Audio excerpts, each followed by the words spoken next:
오늘 내가 자하면 나는 우하고 라는 제목 가지고 창세기 13장의 말씀 가지고 여러분과 함께 말씀 나누고자 합니다.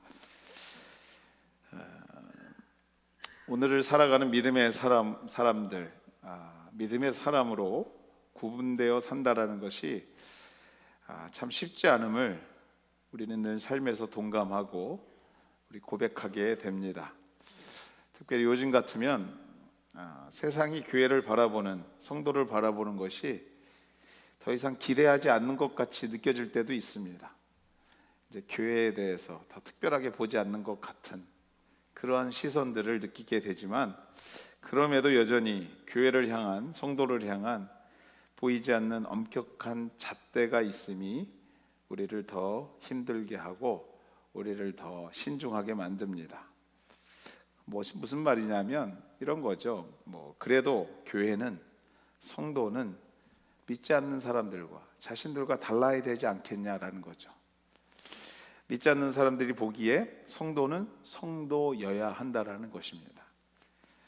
달라야 한다라는 것입니다. 자신들은 괜찮지만 그래도 교회는, 성도는 하면서 양보를, 때로는 희생의 잣대를 가지고 비판하고 때로는 강요합니다. 이런 환경 속에서 대처하는 성도들의 입장을 이렇게 정리해 보면 한 두 가지 종류로 정리할 수 있을 것 같아요.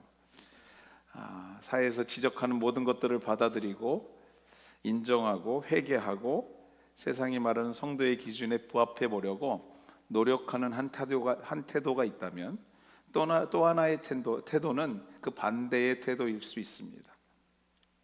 비판하는 자들을 더 세게 비판하는 거죠. 마치 이런 것이죠. 그래도 우리는 너희들이 안 하는 것을 하고 산다라는 것이죠. 그래도 잘 살아보려고, 거룩하게 살아보려고 노력하는데 당신들은 어떻게 사느냐라고 비판하는 분들도 있습니다. 그럼에도 우리 인정하던 비판을 하던 변하지 않는 것 하나는요, 세상은 성도들을 향하여 끊임없이 성도이기를 원한다라는 거예요. 믿지 않는 사람들 우리를 바라보면서 끊임없이 예수 믿는 사람이기를 원한다라는 것입니다. 어떤 요구입니까, 여러분들? 우리보다 높은 기준의 삶, 그 삶을, 즉 오늘 성경의 말씀대로 하면 내가 자하면 나는 우하는 것, 세상이 좌하면 성도라면 적어도 우해야 되지 않겠냐라는 것을 요구하는 거죠. 저 길로 가면 좀 더 많은 이익과 유익이 우리에게 있을 것인데, 그 길로 가자니 성도로서 가야 하는 길이 맞는지 아닌지, 그냥 세상 사람들이라면 그냥 고민 없이, 아무 문제도 없이 당연히 그 길을 선택했을 것 같은데, 오늘 내가 믿는 그분 때문에, 하나님을 생각할 때에, 내가 성도라는 것을 생각할 때에 우리의 발걸음이 너무 무겁고 또는 힘겹게 느껴진다라는 것입니다. 그러면서 생각하는 것이 있죠. 어떻게 사는 것이 잘 사는 것인가? 어떻게 사는 것이 정말 성도로 사는 것일까? 때로는 저도 그분께 물어보고 싶습니다. 하나님, 이때는 어떻게 해야 되나요? 고민하는 우리에게 오늘 본문은 아브라함이라는 하나님의 사람을, 성도를 우리에게 소개합니다. 그는 믿음의 조상이라는 별명을 곧 갖게 될 분입니다. 결국 그의 혈통을 통해서 우리가 믿고 구원받은 예수 그리스도가 태어날 것이고, 그뿐만 아니라 그의 말씀, 그의 믿음의 씨를 통하여서 오늘 우리가 하늘의 별과 바다의 모래와 같은 믿음의 가족이 된 그 가족의 시작점이라 말할 수 있는 사람이 바로 아브라함입니다. 그렇다면 여기서 한 가지 질문이 생깁니다. 그가 처음부터 아브라함이 믿음의 조상이었을까?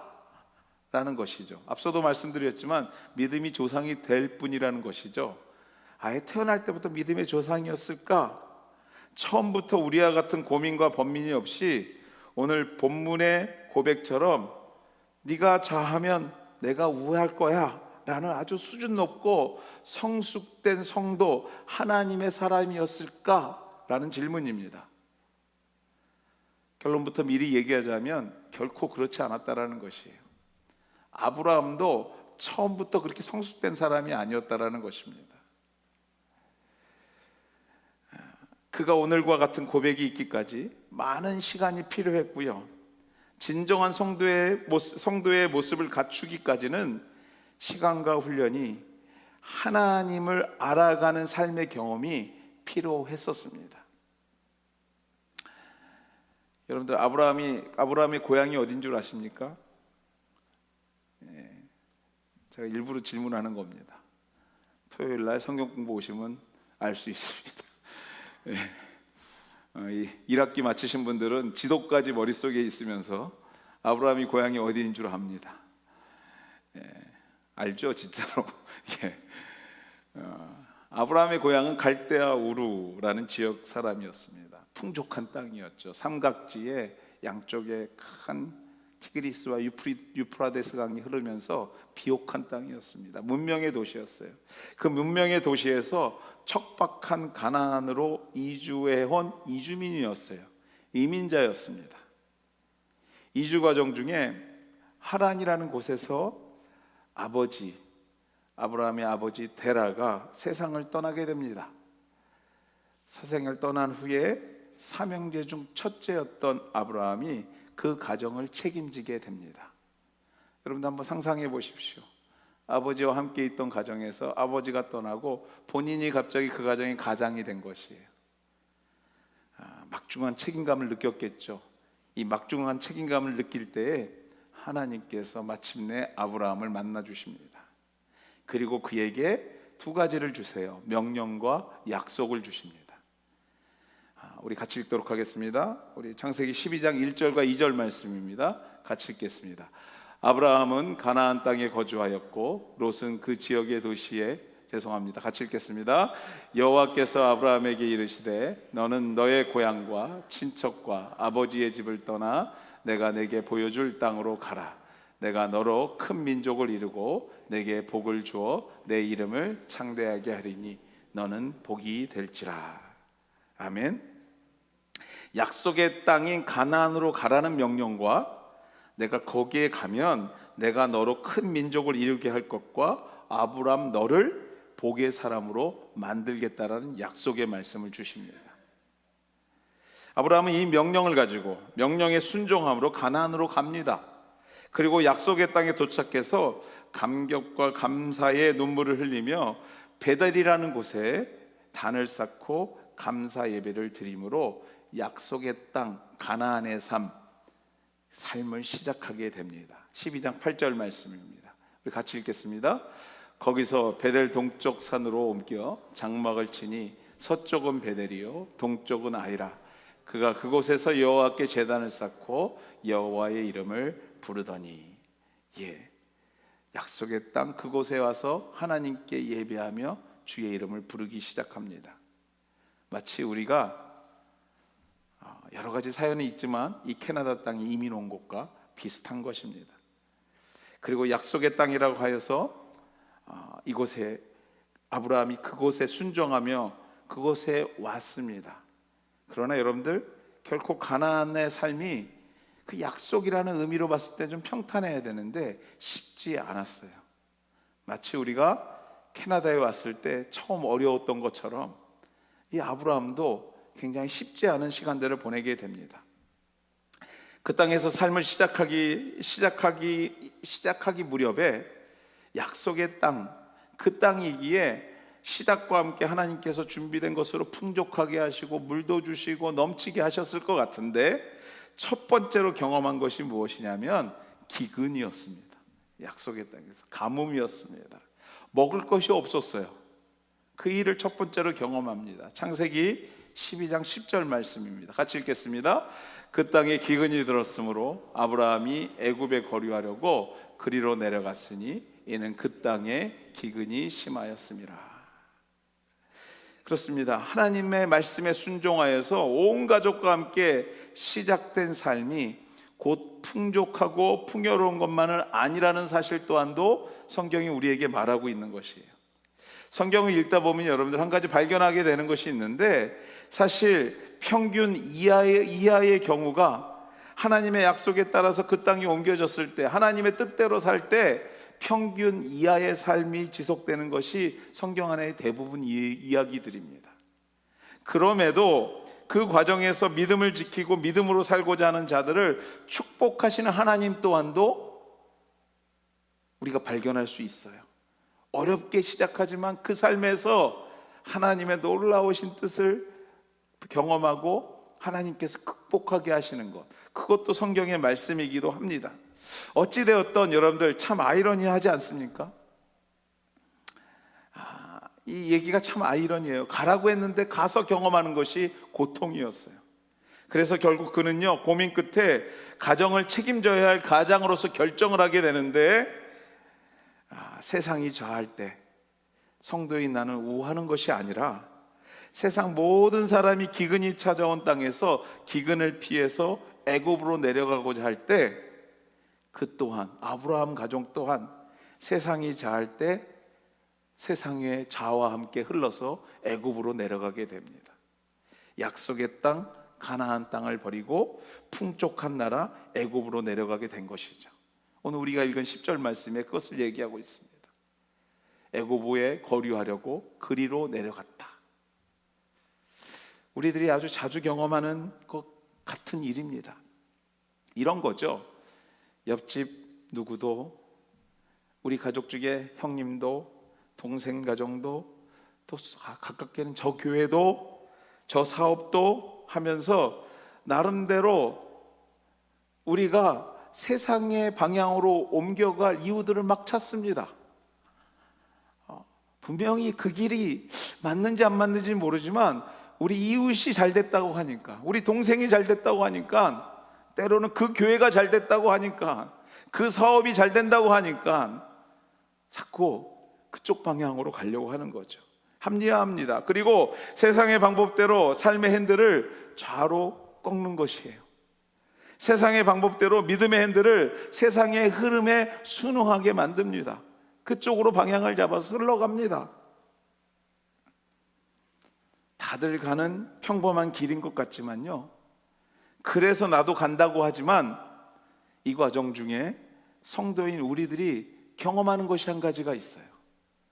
그것이 뭐냐면 마음에 평안이 없어요. 마음이 늘 불편합니다. 뭔지 모르는데 마음에 불안함이 있어요. 그렇습니다, 여러분들. 혹시 우리가 무언가를 결정하고 그 길로 가려고 할 때 마음에 평안이 없다면, 사랑하는 여러분들, 잠시 멈추어 서서 주의 뜻을 구하는 것 또한도 성도의 지혜입니다. 우리가 신중하게 하나님의 뜻을 구하는 것, 그것이 성경이 말하는 성도의 삶의 방법인 거죠. 그 좋은 예가 오늘 우리가 읽은 아브라함의 예입니다. 말씀으로 돌아가 보면 그렇습니다. 모두가 가뭄을 피해서 내려간 애굽, 처음부터 그에게 평안이 있었을까요? 아니요. 내려가는 그 순간서부터 마음에 평안이 없었어요. 애굽에 가까워지자 아브라함은요, 이상한 감정을 느끼기 시작합니다. 마음이 불안합니다. 뭔진 모르겠는데 불안해요. 그러면서 머릿속에 떠오른 것이 한 가지가 있었는데, 애굽 남자들의 눈빛이 심상치 않은 것이에요. 아내 사라를 쳐다보는 눈빛이 심상치 않은 것입니다. 사실 그랬는지 안 했는지, 개인의 생각인지 아닌지는 모르겠어요. 결국 그는요, 그 불안한 마음에 다음과 같은 결정을 하게 됩니다. 창세기 12장 11절 말씀입니다. 같이 읽겠습니다. 그가 애굽에 가까이 이르렀을 때에 그의 아내 사라에게 말하되 내가 알기에 그대는 아리따운 여인이라. 누가 알기에요? 내가 알기에. 저도 내가 알기에 제 아내가 아리따웠습니다. 아주 주관적인 얘기인 거죠. 내가 알기에 그대는 아름다운 여인이기에 애굽 사람들이 나는 죽이고, 한 걸음 더 나가요, 여러분들. 나는 죽이고 당신만 살려 데려갈 수 있으니 이제부터 우리가 부부가 아니라 뭐라고요? 남매가 됩시다 라고 얘기합니다. 사실요, 아브라함이 이 족보로 따지면 이 사라가 이복 누이였어요. 그래서 그 말도 맞기도 합니다. 틀린 말도 아닙니다. 그렇게 생각하자니 아브라함 입장에선 기가 막힌 묘수예요. 거짓도 아닌 것이 목숨을 부지할 수 있는 방법인 거죠. 묘수 중에 묘수입니다. 그렇습니다, 여러분들. 이복 동생인 사실을 사실대로 말하고자 했다면 이 또한도 가능한 일이지만요, 오늘 아브라함이 이 일을 선택한 그 마음의 중심을 볼 필요가 있어요. 이 아브라함의 수는요, 남을 속여 자신의 유익을 챙기려는, 자신의 안위를 챙기려는 그러한 모습인 거죠. 이것을 성경 말씀으로 가져오면 이런 거예요. 세상이 자할 때 나는 우를 해야 되는데 세상이 자할 때 나는 더 자로 가고 있는 거예요. 극히 세상적인 태도인 것입니다. 세상적 꼼수인 것이죠. 결코 이러한 모습에 평안이 없습니다.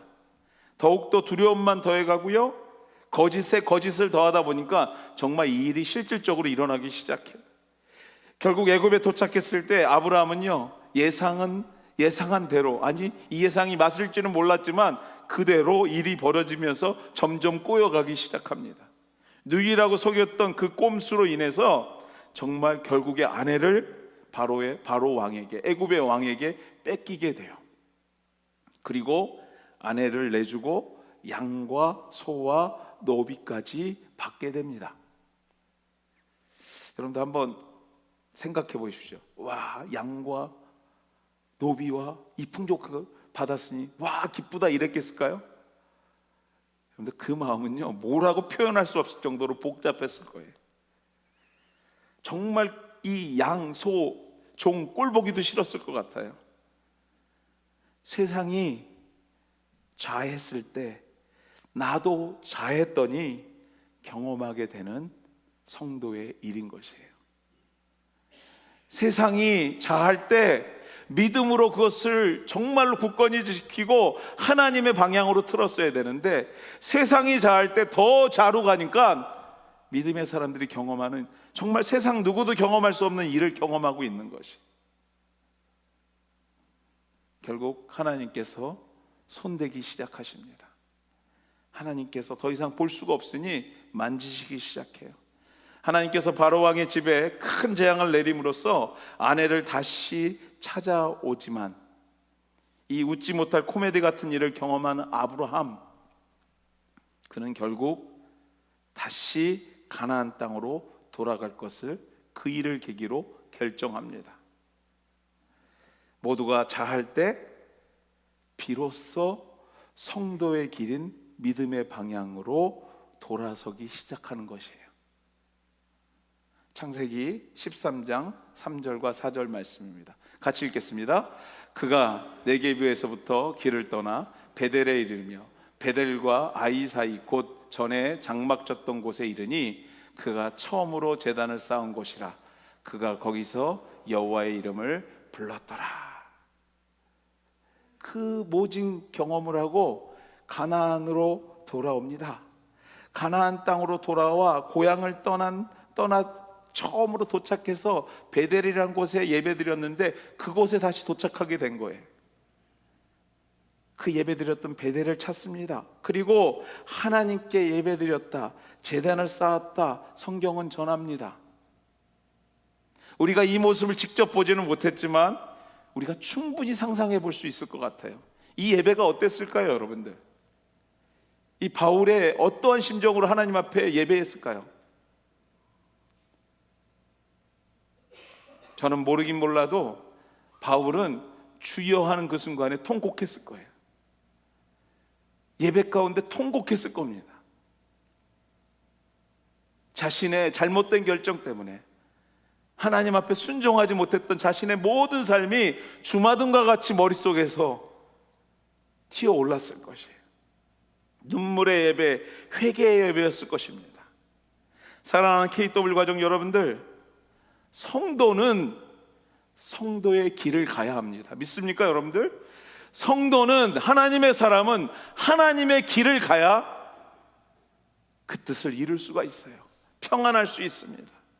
그들이 좌할 때 우리는 우하는 것이 성도의 길인 것입니다. 세상이 다 그 길로 간다 하지만 믿음의 눈으로 보고 말씀으로 또 비추어 보고 기도로 확인해서 하나님의 길로 행할 수 있어야 되는 줄 믿습니다. 세상이 다 글로 간다고 해서 우리가 그 길이 옳다고 따라가는 것이 성도의 길이 아니라는 것이에요. 성도의 길이 무엇인지 몸소 경험한 아브라함, 하나님의 땅, 약속의 땅으로 돌아와 변화된 그의 삶을 보여주는 것이 오늘 우리가 앞서 읽었던 우리 본문의 말씀입니다. 그 모진 경험을 한 후에 그가 고백했던 말이 우리가 읽었던 말씀이라는 것이에요. 다시 약속의 땅으로 돌아와 함께하는 식구들과 삶을 영유하면서 하나님께서 복 주셨습니다. 목초와 많은 양들과 일꾼들이 생기기 시작했어요. 근데 그것과 함께 또 문제가 생기기 시작합니다. 여러분들, 어려운 문제죠. 무슨 문제냐면요, 목축과 식구들이 많아져 함께 하는 것이 좋았긴 좋았는데 그 많은 인원 때문에 문제가 생기기 시작해요. 같이 했던 조카 롯의 종들과 분쟁이 생기기 시작한 것이에요. 문제의 일이 일어나기 시작한 것입니다. 양떼는 많고 먹을 것은 한정되어 있는 상황에서 누가 먼저 먹이느냐 가지고, 어떤 곳에서 먹이느냐고 가지고 자꾸 싸움이 일어나는 것이에요. 사실 아브라함이요, 이 집안에 모였다고요? 여러분들, 가장이었습니다. 그래서 사실은요, 어른으로서 누가 보아도 먼저 선택권이 있었어요. 다 할 수 있었습니다. 우리가 먼저 할 수도 있었고 우리가 먼저 그 자리에 갈 수도 있었습니다. 그럼에도 그 큰 별 문제가 되지 않는 일일 수 있었으나, 그러나 그는요, 오늘 말씀을 보면 다음과 같은 이 결정을 하게 됩니다. 창세기 13장 8절에서 9절 말씀입니다. 같이 읽겠습니다. 아브라함이 롯에게 이르되 우리는 한 친족이라 나나 너나 내 목자나 서로 다투게 하지 말자. 내 앞에서 온 땅이 있지 아니하냐. 나를 떠나가라. 내가 좌하면 나는 우하고 내가 우하면 나는 좌하리라. 사랑하는 성도 여러분들, 변화한 아브라함의 모습이 보이십니까? 여러분들, 비로소 성도의 모습이 보이기 시작하는 것이에요.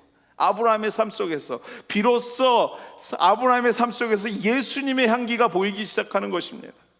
비로소 내 방법이 아니라 하나님의 약속을 의지하는, 하나님 반복대로 살아야 한다는 깨달음에서 내려지는 삶의 결단이 보여지기 시작하는 것이에요.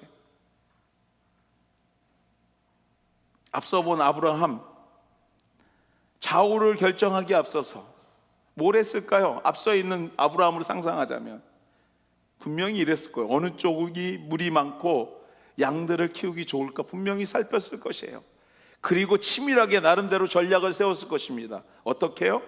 자기 아내를 누이라고 속일 정도로 계획을 세웠던 사람의 모습이 아브라함이었어요. 그러나 오늘 아브라함은요, 이전에 우리가 알고 있던 아브라함이 아니에요. 무엇이 그를 이렇게 변하게 했을까요, 여러분들? 무엇이 그를 이러한 삶의 결단에 큰 변화를 이루게 만들었을까요?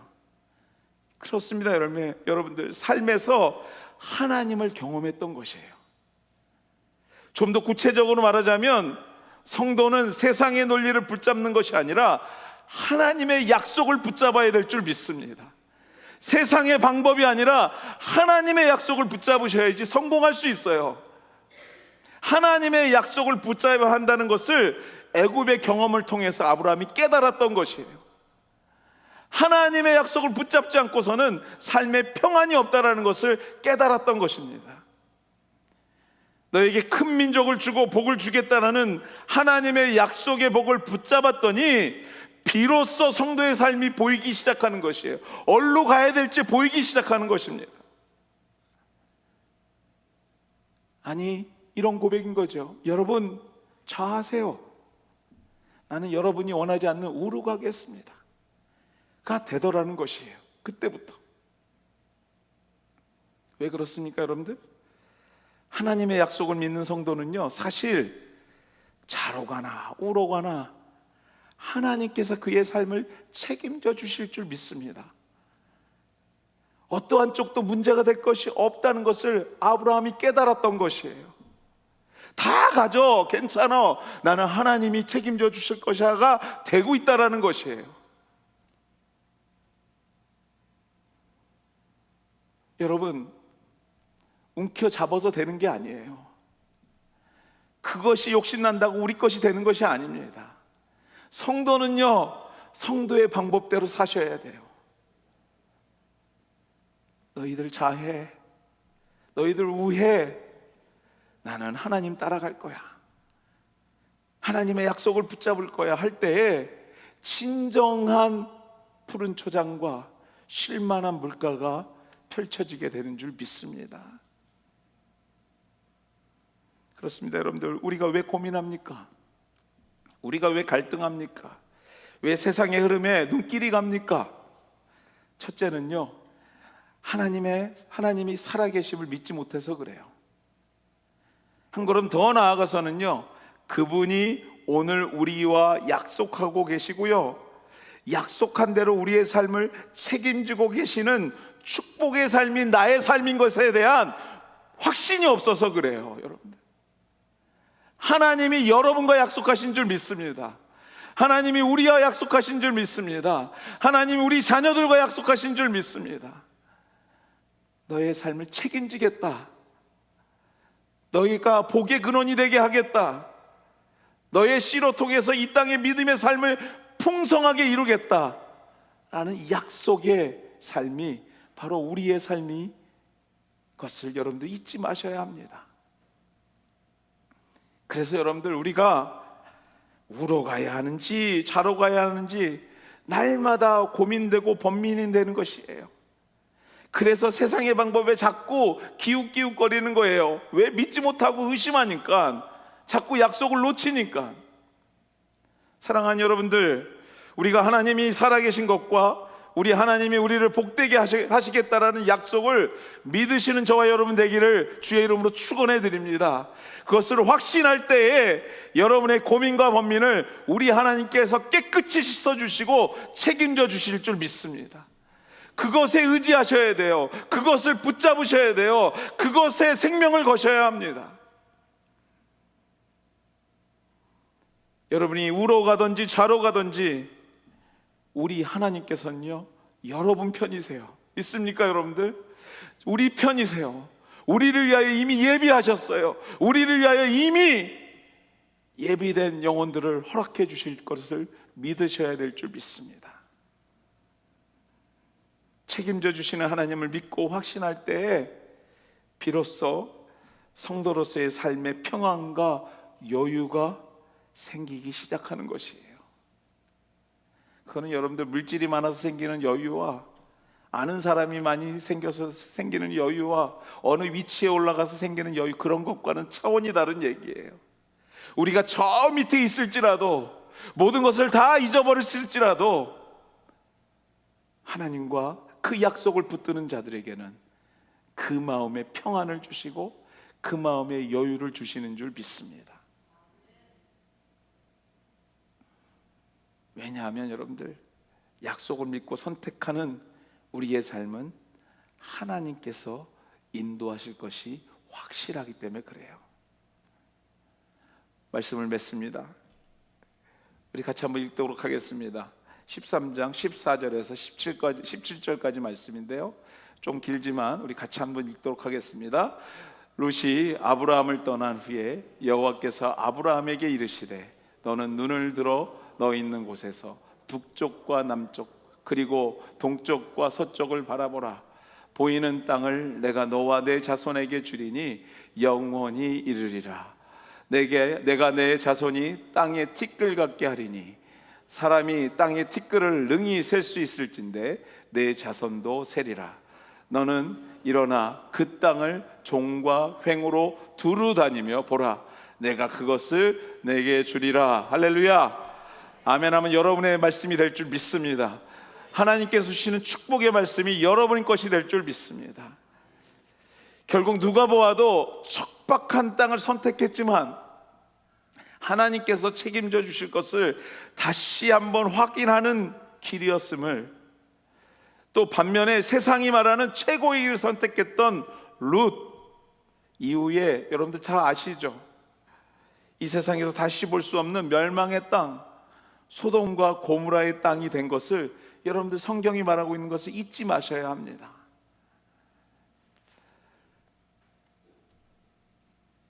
오늘 이 설교가 마친 후에 우리 교회가 지난 10년도 더 된 것 같습니다. 10여 년 만에 우리가 선교팀을 파송하는 일을 하려고 합니다. 너무 오랜만에 시작된 사역이기에 사실 무엇을 어떻게 해야 할지, 또 무엇이 우리를 기다리고 있을지 도무지 알 수 없는 것 또한도 사실이고요. 사실 이 일을 책임지고 있는 책임자로서 마음이 불안해서 늘 기도할 수밖에 없는 것, 솔직한 고백입니다. 오늘 아침에 2000km를 출발하시는 우리 장로님과 우리 성도님들을 위해서 같이 기도하면서 출발하는데 감사도 하지만 정말로 마음에 간절한 기도가 있었습니다. 이러한 불안감, 그러나 한 가지 확실한 것은요, 우리가 하나님의 약속의 백성이라는 것입니다. 믿습니까 여러분들? 그 약속의 백성이 복음을 위하여 출발하는 여정, 우리보다도 아버지 하나님께서 이미 알고 계시고 그 일을 예정하시고 예비하시고 축복하신 줄 믿습니다. 여러분들, 우리가 보내는 선교사들로 그 길에 동참하셔야 합니다. 그 길에 함께 하셔야 합니다. 그 길의 기도로서 정말 뜨거운 가슴으로 동참할 때에 하나님께서 예비하신 길을 더 크게 열어주시고 많은 열매로 인도하실 줄 믿습니다. 약속을 의지한 자, 여러분들, 좌우가 중요하지 않습니다. 방법이 중요하지 않습니다. 여건이 중요하지 않습니다. 중요한 것은 약속의 주인 되시는 하나님을 의지하는 것입니다. 평안과 굳은 믿음을 가지고 그 약속의 하나님을 의지하고 나아갈 때 우리 하나님께서요, 우리 KW 공동체에 우리가 상상할 수 없는, 우리가 기대할 수 없는 그 큰 은혜로 이번 기회를 통해서 우리에게 뜨겁게 하실 줄 믿습니다.